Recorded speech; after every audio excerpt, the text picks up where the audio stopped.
explain to you, because otherwise we're all kneeling on the ground. Yeah. It's difficult. But I mean, usually it's on the ground, sort of. I mean.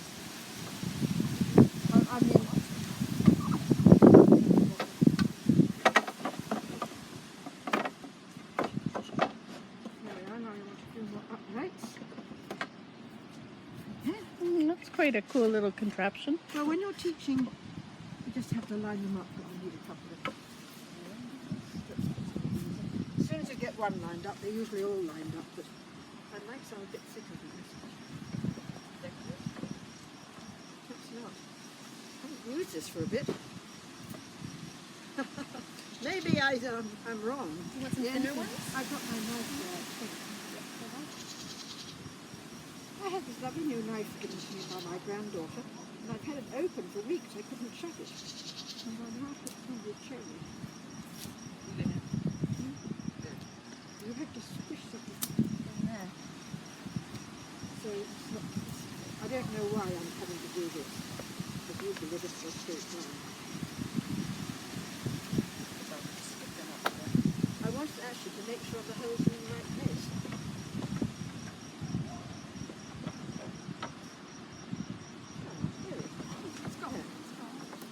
So we're just going to stick a row in now.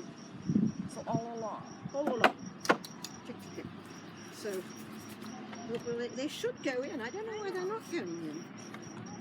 I don't know whether they're crooked. I mean, I usually just stick them in.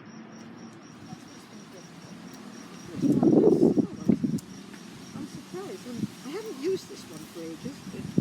The other ones are not. Are your holes drilled out properly?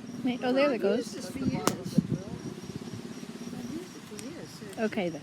Must be. no, we don't. I don't usually have a problem. And we're going to start off again with a. I didn't.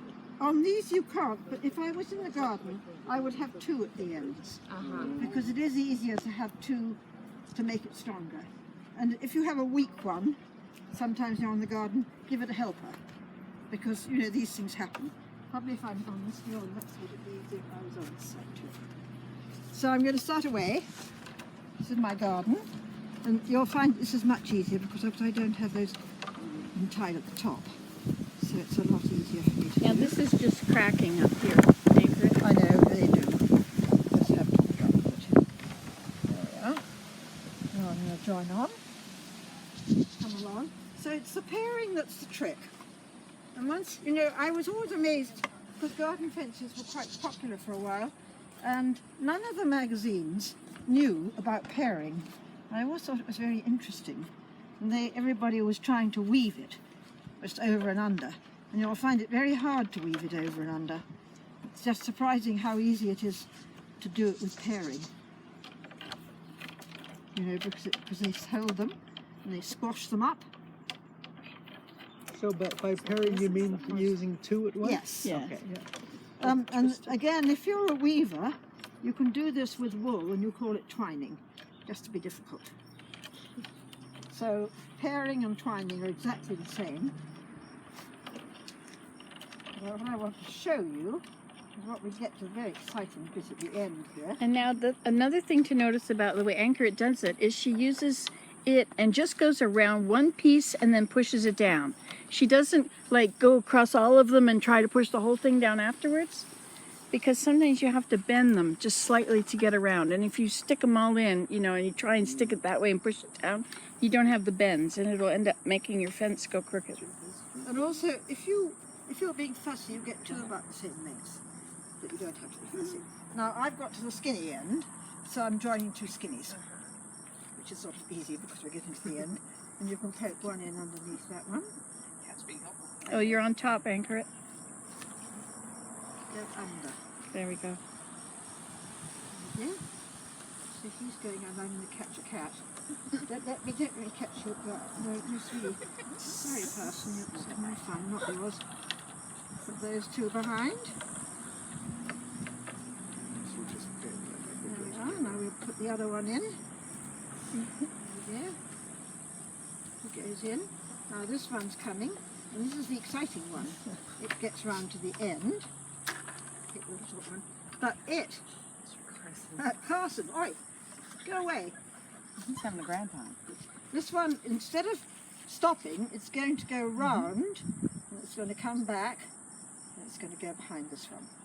I'll do that again in a minute, just to show you. That would go there. I'll do this all again because people get very confused about this. That one's going to stick in there. This one is going to come behind here. It's going to go in front, and then it's going to come out here. And I'm going to do it all again just to show you. If you don't do this, you get a baggy one here. And I'll show you all again. So you see I'm all ready to go again. Now this is a great big trick, so a lot of people don't do this. So we're coming back. We're back where we were before.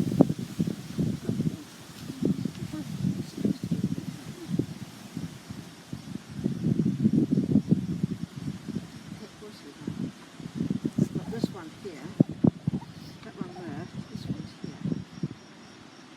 So this is the next one to go. And he's going to be the first one that gets round the corner. He's gone around the corner. We've got so many bits just here. So he's the first one to go round. He was. He will be. He is. So when the first one gets there, instead of stopping and picking up this one, he just continues all the way round. That's what you have to remember. You take him round the corner, put him and all his other bits, and he's going to come round and he's going to go behind this one. And the reason you use the first one that goes is because then you make a nice X. You cross itself, you know? Now this one's coming, and it's his turn, and he can come round there. And you see the X that in you've just front of made? there. He comes back, and I can help you. But that it's a little bit tricky. But Yeah. what you remember is the first one who gets to the corner goes round the corner and then continues. And then the second one goes round the corner and continues, which means that you can't end up with two, one in each slot. And this one's on his way back now. And if you can remember that, it's not difficult. But people get terribly confused. So I'm happy to come and help anybody who wants to. And I mean, the only problem is if you don't do it, you get a great loop here. Whereas if you do it that way. But so the first one who gets to the end goes round behind in front. And then the second one goes round and does his thing. And you end up with two there. And off you go. So this is the way you do it, of course, and it's much easier on a fence, of course, because yeah. And then if you want to, you can do that. Or if you want to, you can add another stake and put some more in. If you do this, you have to be a little bit of a bully to get this one going straight again. Yeah. But you know, if you've got a gap, and you know, you don't need to have a solid fence most of the time. You just need solid, gap, solid. So if you want to play, you can do that. Or you can do all sorts of fun things. You can add a little bit. You can put another one in if you want. Just a little piece. Trick for that. It's just Well, pretty. you just have to cut something off the end. But you can see. Put them in the ground, yeah. You see, that's very good. So even. But you can just get some little bits if you want to. And you could put a little bit in there. Well, of course, it's not working now. Anyway, you put a little skinny bit in there, and a little skinny bit in there, and they can do it. Oh, they can make an X? Yes. Hmm. Well, where are my snips? I need to cut. This is. I can't make it. There it is. Thank you. So I would. You'll find that there's lots of possibilities when you're doing it. It's fun. It's really fun. So he could go in like that, and this one could go in, and they could just be added if you want to. So then you'll have a double one here and a double one there. You can put things in, you can take them out. Depends if you're doing a decked thing or if it's just holding up the pianos. You know, it doesn't really matter for the pianos. But if you want to make it a fun thing, you can play with it.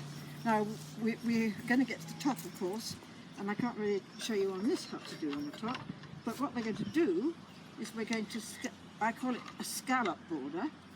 And because if I start here and I keep scalloping across, I'm going to get to the end and I don't know what I'm going to do at the end because I've got nowhere to go. So it's much easier if you start scalloping from both ends because you end in the middle. And when you scallop, you can go over two if you like. and down like that. And then you could take that one over too. And then the next one over too. And then I would bring over two, over two, over two, and I'd have a few here. And then I have to decide what to do. So then I can help you. But if you start at one end and go all the way along the end, it looks terrible, because you get to the end and you've got nowhere to go. So start at both ends, and whatever you do usually looks nice, because you bring them in scoopy, and you bring the scoopy ones in, and the scoopy ones, scoopy one, and it's balanced, because you come from both ends. But of course, if you're going for a long fence, it really doesn't matter, because at the end, you know, you're not going to start at both ends if it's a 100-foot fence. Just a little piece of one. It's not easy. So, how does all this sound? We're all ready to start. This can be for somebody. We can put them in the ground, we can put them in the border, we can put them in the garden, we can start wherever we like. I do have 2 more buckets, if anybody wants to use a bucket, or you can use the ground. Now if you use the ground, I usually find it easy, I don't know if it's here, I did put a little string with a peg. I usually find a string with a peg to make my circle. It's easy. I just put one out.